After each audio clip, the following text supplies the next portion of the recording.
The Bible mentions a great war in heaven. My question to you is why would someone want to go to a place where there was a great war? Couldn't war happen in heaven again? Yeah, it's interesting that you frame that question that way, because I might think, I can imagine that I might think, if I was in heaven, why would they let any of us in when we've already shown our true colors? But I think, to the point of your question, that's one of the reasons why God is dealing with the problem of evil the way that he is. Through, not by force, not by power. If that was the case, the conflict would be over immediately. But he's doing it through a demonstration of his righteousness and a demonstration of his love. And Paul talks about this very clearly in Romans 3 and Romans 5. And the way God does this supremely through the cross and beyond, showing that God truly is love and God truly is good, actually defeats all of the allegations against God's character, the questions that were referred to earlier that were raised about his justice. All of these are answered in a way that will eventually satisfy everyone, so that every knee will bow and every tongue will confess that Christ is Lord, and everyone will recognize that God is righteous and just.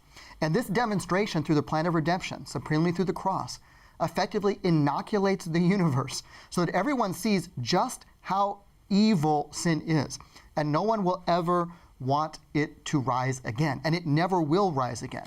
And we can be sure of that, at least to the extent that we have faith in the Bible, which I do, because the Bible promises that sin will never rise again. And God can know this with certainty because he knows the end from the beginning. So from a human vantage point, it looks like, oh, maybe this could be a repeating cycle.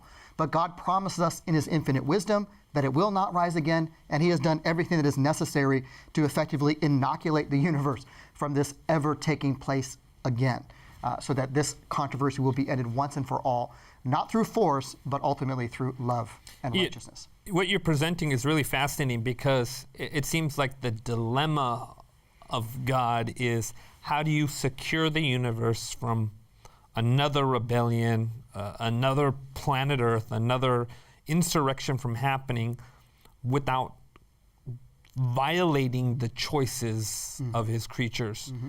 And what you're describing right here is God's primary objective is to secure the universe and preserve freedom of choice in that very process. And he's able to accomplish that through the means of the cross. And any other alternative path that we would sometimes prefer God to utilize, like immediately end, would just recreate the same kind of what's the word I'm looking for? Same kind of dynamics that would bring about rebellion again. Yeah, I think that's right. I often invite my students, when they say, why did God do this, or why doesn't God do that? I often invite them to ask, well, what other alternatives are available to God to accomplish that purpose? And if we think about it for a moment, we realize we don't know. Because we don't know all of the factors that God is dealing with. We don't know all the parameters involved. We only see a very small part of the picture. But I think we can look to the God of the cross and answer with conviction that if there had been any other way, that God who's willing to die for us, he would have chosen it. And just recognize we can trust him, and there's things beyond what we know, but we can trust his infinite wisdom and his infinite love. One more question for you, and I'm not sure if you can answer it. Probably not. Is there a question God cannot answer?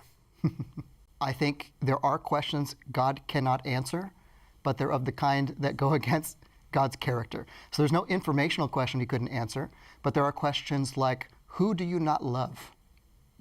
For whom would you not die?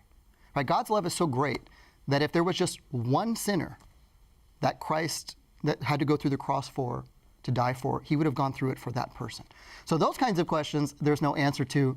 But when it comes to informational, God knows everything, right? 1 John 3:20, God knows all things. You know, it's really interesting when you're reading the book of Revelation, and you have this sort of end time scenario where the lost come before God, and there's this dialogue of some kind that happens. We don't know what the dialogue is precisely, but it comes to this place where, every knee shall bow. In other words, there's acknowledgement at the end of the day that God was just and true in his actions, right? Is there questions in our universe, it's not that God doesn't want to answer, it's because there is no answer to this question. Are there things like that? There are things like that, and the number one question like that is the question of the origin of evil itself. Why would anyone ever rebel against a good and loving God? And that is referred to in theology as the mystery of iniquity. Because to do something evil, to introduce evil, is actually irrational. It is anti-love. One way of defining evil is that which is against love. And why would anybody do that? Particularly the angel who fell and became Satan. Why would anybody fall from perfection and do that? And we can talk about how it happened, turning inward, becoming selfish. But why someone would make that make that decision, to try to answer that would end up excusing it, when in fact there is no rational reason for that kind of decision. And that kind of question cannot be answered because it lies in the individual who makes that decision freely. But God's justice and his character and his righteousness, that he has done everything that could be done, every step of the way for the best good of all concerned, that can not only be answered, but it can be demonstrated. It was demonstrated first at the cross, supremely at the cross, and it will be demonstrated in the next life when we're able to see, when God shows us the end from the beginning, and we can see everything he has done, why he has done it, and that he always and only had everyone's best interest in mind. Do you believe that we are alone in the universe? And if so, or if not, what do you think that says about God wanting to make life abundant, or about the uniqueness of the human consciousness? I'm going to let him take that. So I do not think we are alone. The Bible doesn't talk much about this issue, but it does make very clear that beyond our world there is not just God, but there are also the angels, and also fallen angels, and that there is more going on than meets the eye, both in our world and beyond our world. Additionally, there's some scenes throughout Scripture that some scholars refer to as heavenly council scenes. Like in the book of Job, you have this scene where Satan comes to where God is, and the sons of God are there to present themselves. And so, we don't really know exactly who those sons of God are, but some people think that they're representatives of other worlds in this kind of like heavenly courtroom scene. So the information we have is partial, which is often the case when it comes to big questions and things of God. But what we have suggests that there is life out there more than just God, other creatures. And I think it does point to the fact that God is love, that there's a universe beyond our imagining, that it also seems likely, I don't want to speculate, I'm not God, there are many things I don't know, but it seems likely that a God of love would create much more than what we see within the limits of our solar system or the furthest that our telescopes can reach. What does that tell us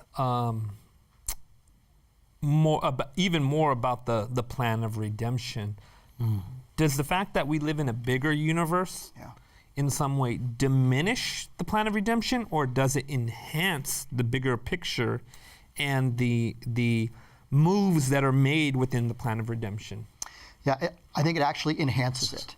So Paul writes about this, and he describes what he has gone through and the other apostles have gone through, and he says that we are like a spectacle or a theater to men and to angels, suggesting that there is an entire universe that is looking on more than just what is happening on this earth. And the plan of redemption, Paul also describes in cosmic terms, that all of creation groans. And I think that extends to the entirety of the universe that is affected by the questions that are raised on our planet with sin and evil, that God is working to answer through the plan of redemption. And so what Christ does to save us is not just to save me individually, although it is, not just to save this world, although it is, but is to actually redeem the cosmos and to inoculate the universe such that evil will never rise again. Any other questions? Right over there. Inherent to suffering is the question to God, why?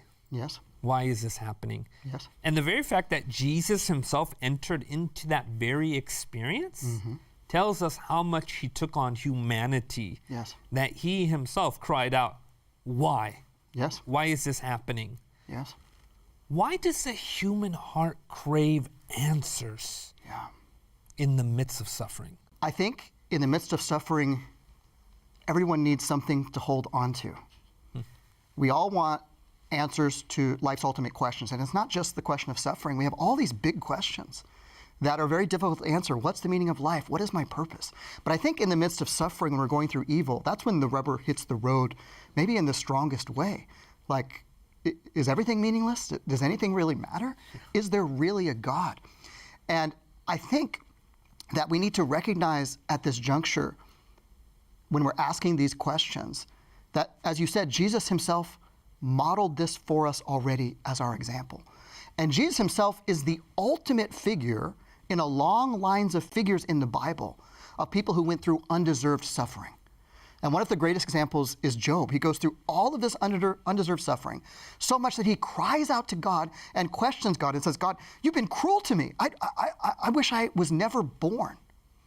And finally, at the end of the book, a number of events happen, but he has a conversation with God. And God doesn't scold him.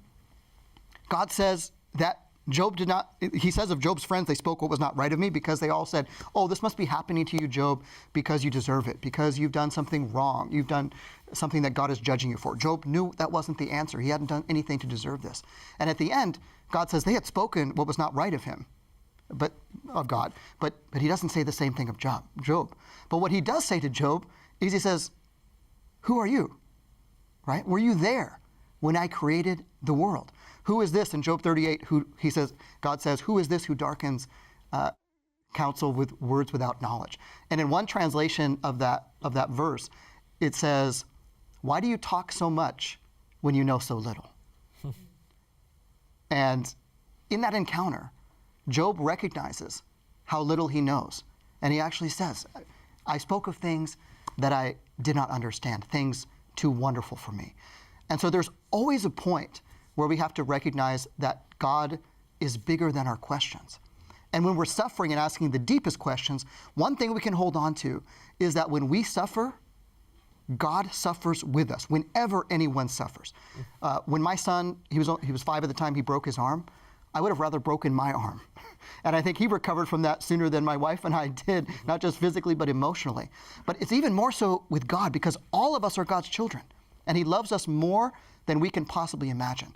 And whenever we suffer, he suffers with us. And when it seems like God is the farthest from us, he's actually the closest to us. And in the end, in the new earth, we will be able to see that, see the end from the beginning, and recognize God was with us, just as he was with Christ on the cross.